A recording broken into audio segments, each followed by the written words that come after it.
Hi. Hi, it's Gary. Welcome to today's video. Today I've got another first impressions for you. We're going to be taking a look at the contents of this. I'm actually going to pull the pen out now because, it doesn't really matter because it's not the unboxing, it's the first impressions. So inside we've got another plastic sleeve, and in here we've got this. This is a Jinhao 100 and it's in this gorgeous white pattern. I like the look of this. I do have another white pen and I think they look really nice. So join me now down on the mat. We'll take a look at the pen. We'll put some ink in it, do a writing sample, then I'll give you my first impressions.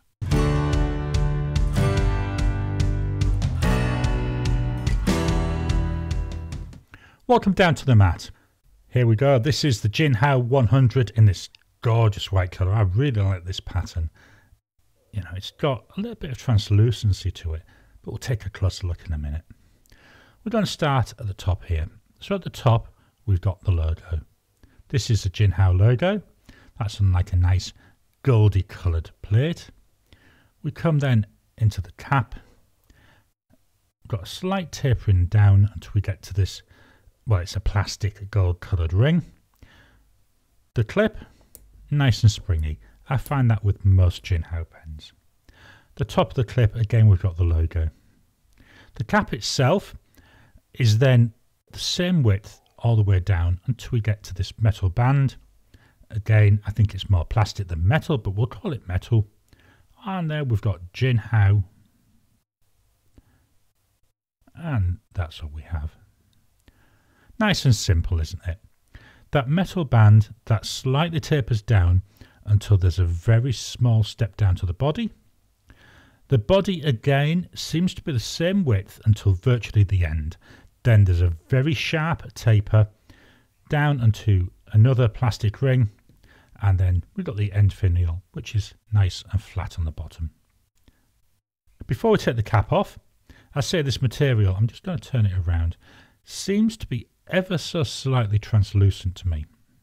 Not enough that you can see through it, but it's enough it draws the eye. It fetches that extra dimension to the pen. Let's take the cap off. So that's half, 1, 1.5, 2, 2.5, 2 3/4 turns to take the cap off. And then that reveals this gorgeous Jinhao nib. I do like the looks of Jinhao nibs. Now, the section here is darker. I've already put ink in this pen. The ink I'm using was from a sample vial, and so I had to use a blunt nose syringe to fill it up. So I thought, let's get that in early so it's got time to work all the way through. I've already washed out the pen and then filled it up with ink. I say the nib, standard Jinhao nib really, isn't it? Still looks quite nice. So we've got there this little bit of silver colouring. I like the two-tone colours. To me, it fetches an extra dimension to the nib. We've got the Jinhao logo, and we've got Jinhao.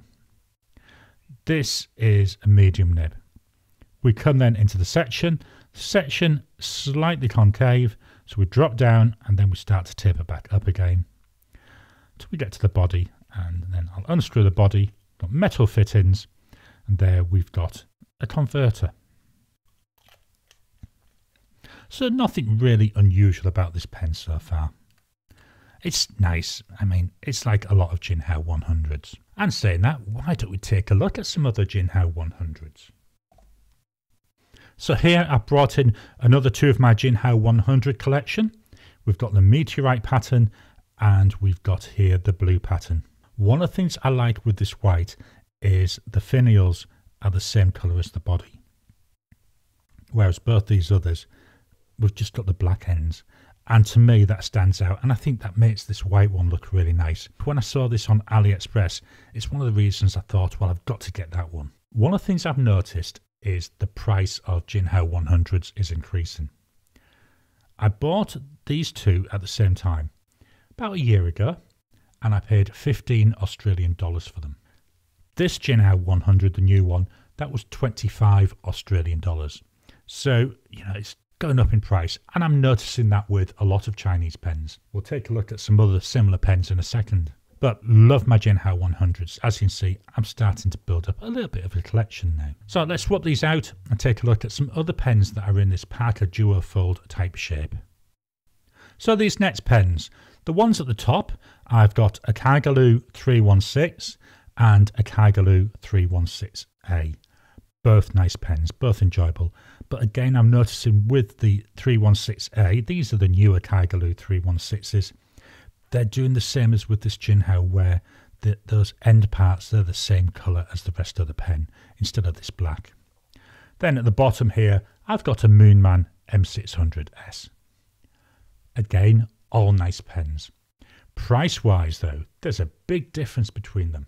The Kaigaloo 316, that cost me 24 Australian dollars, again about a year ago. The 316A, I've had about 3 months, that was 35 Australian dollars.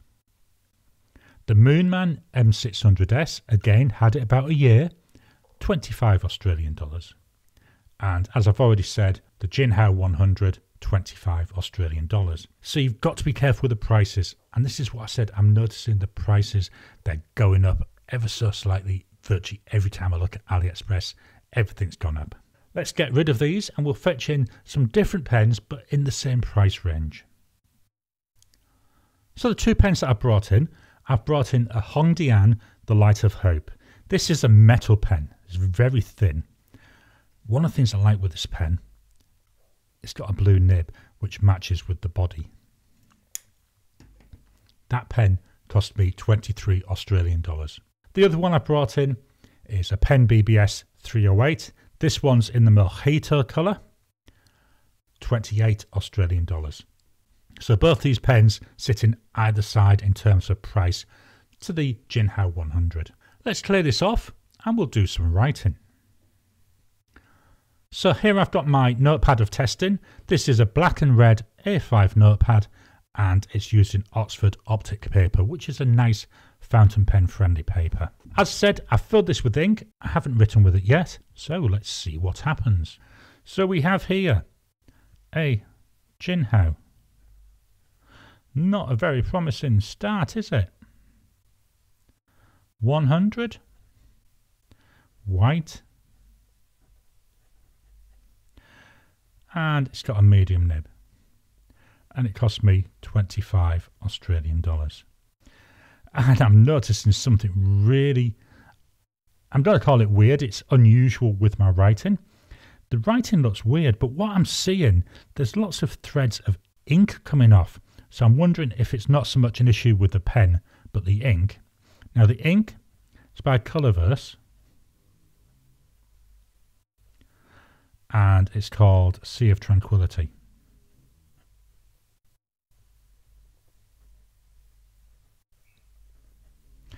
I'm hoping it comes over on the camera, all these threads.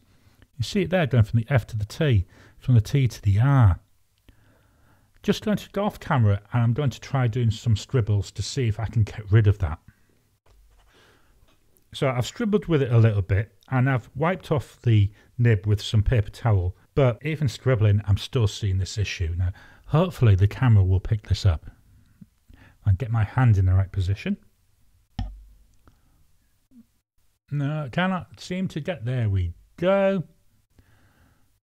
This is so difficult trying to get this in the right place. But the nib, I can't see any issues with misalignment. The nib seems fine. There doesn't seem to be anything gathered on the end. The tines seem quite nice. But for some reason, it just doesn't want to write. Or it does, but with this weird thing. But let's keep going and see how we go for the rest of the sample. So, drying times. Did it writing again? Immediate. You know, there's very little ink going down, so I expect that. 10 seconds. Well, still smudging a bit. 30 seconds.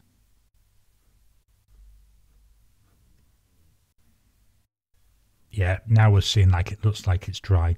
Hard to tell though because the line that goes down is so dry anyway. Let's move the mic and do some writing.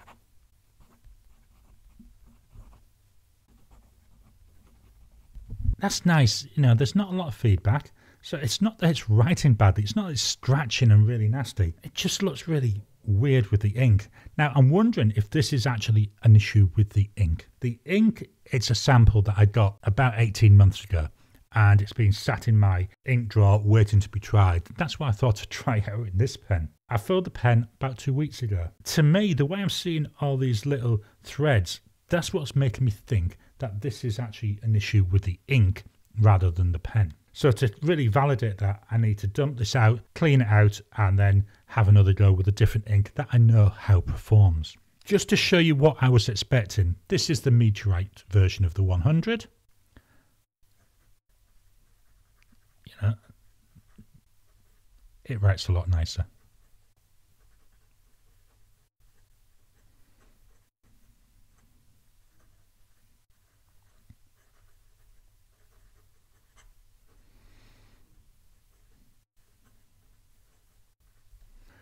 This ink is by Robert Oster and it's Cosmic Swirl. And this is how I was expecting to see the white pen write. So I'm disappointed. As I say, I need to dump this ink and try an ink that I know how it performs. That'll teach me for trying out a sample in a new pen, because you never know then what's the issue. Whereas if you know how the pen performs or you know how the ink performs, you've got a better feel for it. Let's try and see if we can get line variation. So that's with very little pressure. This is adding a bit of pressure. We're still getting them lines coming off. Again, I hope it's showing. So what's happening? Let me draw this. And if you watch as I lift the pen off the paper, there's the line as if it's going from the tip all the way down to where the actual ink is. This is why I'm wondering if the issue is the ink. Let's do some S's. Not seeing much in the way of line variation. Didn't expect to see that anyway because it's a fairly stiff nib. And then flow. Actually not too bad. But the ink, it does look as if the ink is, I want to say thick. Now I don't know if that's a technical term. I don't know what that technical term would be. But that's what I'm seeing with this, so it's a bit disappointing. What I need to do, as I say, is clean it out and try it with a known ink, just so I can make sure it's not a problem with the pen. And the downside is, if it is a problem with the pen, there's not much you can do with it, because coming from China, it's too much hassle to send it back. But what I would be able to do, because this is a number 6 size nib, I'd just be able to pull that nib out and replace it to see if that makes a difference. So that's going to be an interesting experiment for me to do over the next few weeks. So my thoughts on this. I'm disappointed with the writing. A pen that doesn't write is of absolutely no use to me, because the pen, it's there to help me get ideas out of my head and onto paper in a way that I enjoy. I like the looks of the pen. I like the way the pen model writes, so I know that the issue isn't with the model. You know, sometimes when you get a brand new pen model and it's not exactly what you want, the issue could be with that model, but it's not, because I've tried other versions. They all work nice. Could be a problem with this pen. Again, I don't know. I need to try different inks.